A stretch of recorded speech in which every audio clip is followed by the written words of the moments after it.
Hi there, everybody. I just got back from Horseshoe Canyon in southern Utah. Sorry that you've got to see my messy office, but I thought I'd share with you some of the things that I saw on the trip because it was really a cool trip. First of all, it's the east. Horseshoe Canyon is the northeast corner of Canyonlands National Park, but it's pretty difficult to get to it through the normal entrance of Canyonlands National Park.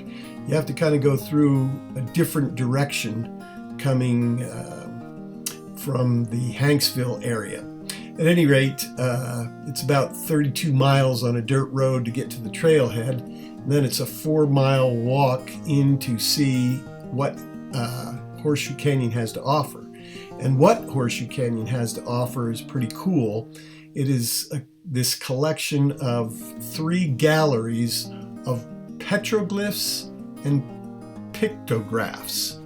And the difference between those are petroglyphs are painted on the walls of the canyon, while pictographs are etched into the walls of the canyon. And so you can kind of see here the differences between all of those. I went on the trip with my friend Bob Armstrong, who knows this part of Utah like the back of his hand and has spent a lifetime looking at the petroglyphs and pictographs. He was basically my guide on this journey. As I mentioned, along this 4-mile hike in, it's 8 miles round trip, there are 3 what they call galleries where you can see a pretty substantial collection at each of these points in the journey of these wall drawings.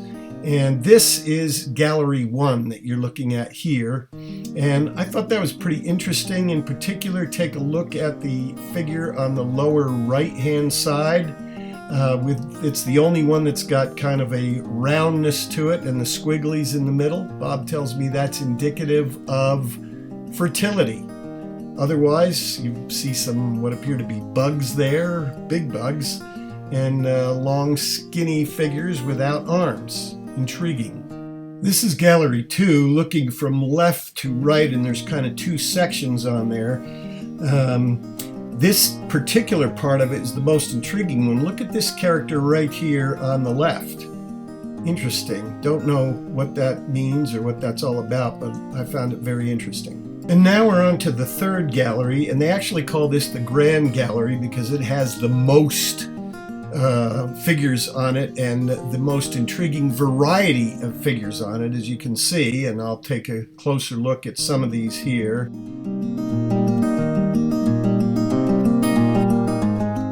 And then finally this last one is particularly intriguing because they call it the Holy Ghost.